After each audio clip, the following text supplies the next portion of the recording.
Hi plant people! So ayan, ito na pala guys yung mga naano natin, mga nakuwang cuttings. Ayan.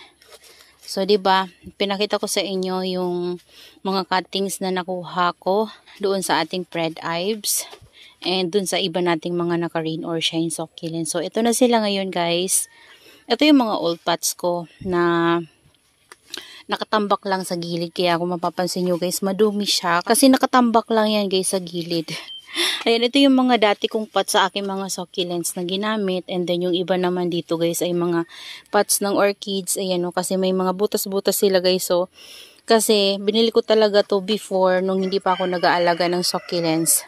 Di ko pa kilala nun yung succulents. Orchids talaga guys yung alaga ko before. So ayan, so lahat ng mga pots ko before guys ay mayroong mga ganyan kasi para sila sa orchids. So ayan o, marami nga dun guys, so may mga butas. Ayan, so pero magagamit pa rin natin yan guys sa ating mga propagation kasi hindi naman yan guys matatapon yung kanilang soil mix kasi meron silang rhizal. So ang ginawa ko, naglagay ako ng fresh na rhizal sa ilalim. Ayan, siguro hanggang dito.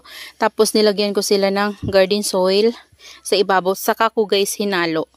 Ayun, so yun yung ginawa ko sa kanila. Tapos after nun, pinatong ko na sila. Actually guys, hindi pa sila mga tuyo yung mga sugat nila, pero pinatong ko na sila dyan. So bibigyan ko na lang kayo guys ng update nito kapag stable na sila or may roots na sila. So ngayon, hindi ko pa alam kung saan ko sila ilalagay. So nandito kasi ito guys na mesa na to sa labas. Yan, sa labas ng ating greenhouse. Ayan, dito yung ating greenhouse guys. Oh. Ayun. So ayan, mainit ngayon at nainitan ngayon yung ating mga succulents. Ayan sila. So punta tayo guys sa loob. Kasi na-excite ako doon sa mga ginawa kong propagation na leaves. Yung tinabingi ko guys.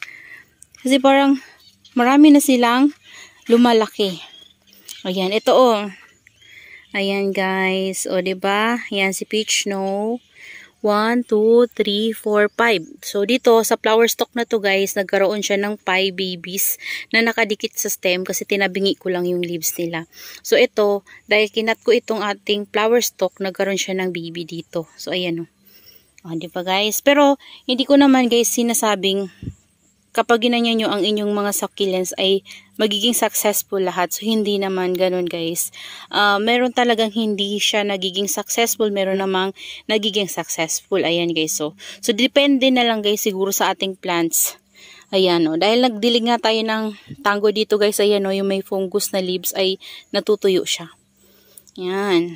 So, ganun si tango kapag may fungus ang inyong succulents. Kapag dinilig nyo siya, nagtutuyo. Ayan, ito nga oh. Ayan oh, nagiging ganyan siya guys. So, 'di ba, kapag hindi natin yan siya dinilig ng tango, kumakalat siya tapos nagiging mashi minsan yung mga ganito or kaya nalalaglag na lang sila. 'Di ba? Yung nangingitim yung mga leaves. Ayan, ito pa guys oh. Ayan. O, 'di ba? Tas dito, merong hindi nagkakaroon pa ng babies. Hindi ko alam kung magkakaroon pa sila ng babies. Pero, ayan o, ito may roots. Ayan siya. O, ito pa guys, o. Ayan o. O, diba? Ayan, tas ito, tinabingi ko siya guys. Ayan o.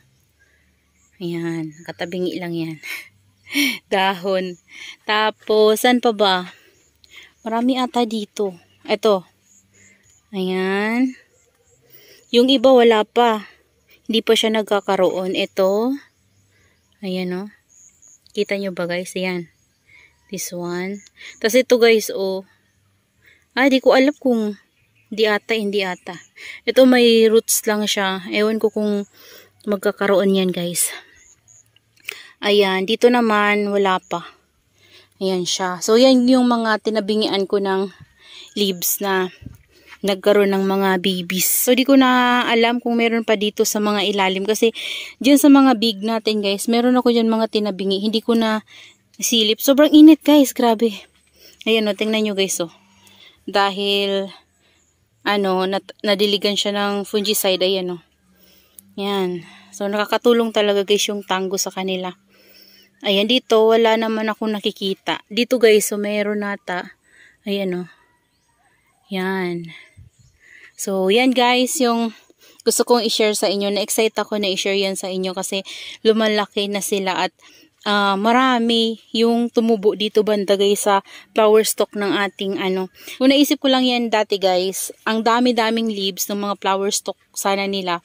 Sana gano'n na lang yung ginawa ko. Kaso lang, ginawa ko kasi nun guys, tinanggal ko kasi iniisip ko no na magkaroon sila ng mga baby sa stem kapag tinanggalan ng leaves. So, hindi ko na naisip na ganituhin. So, late ko na siya naisip nung mga natanggalan ko na ng leaves yung iba.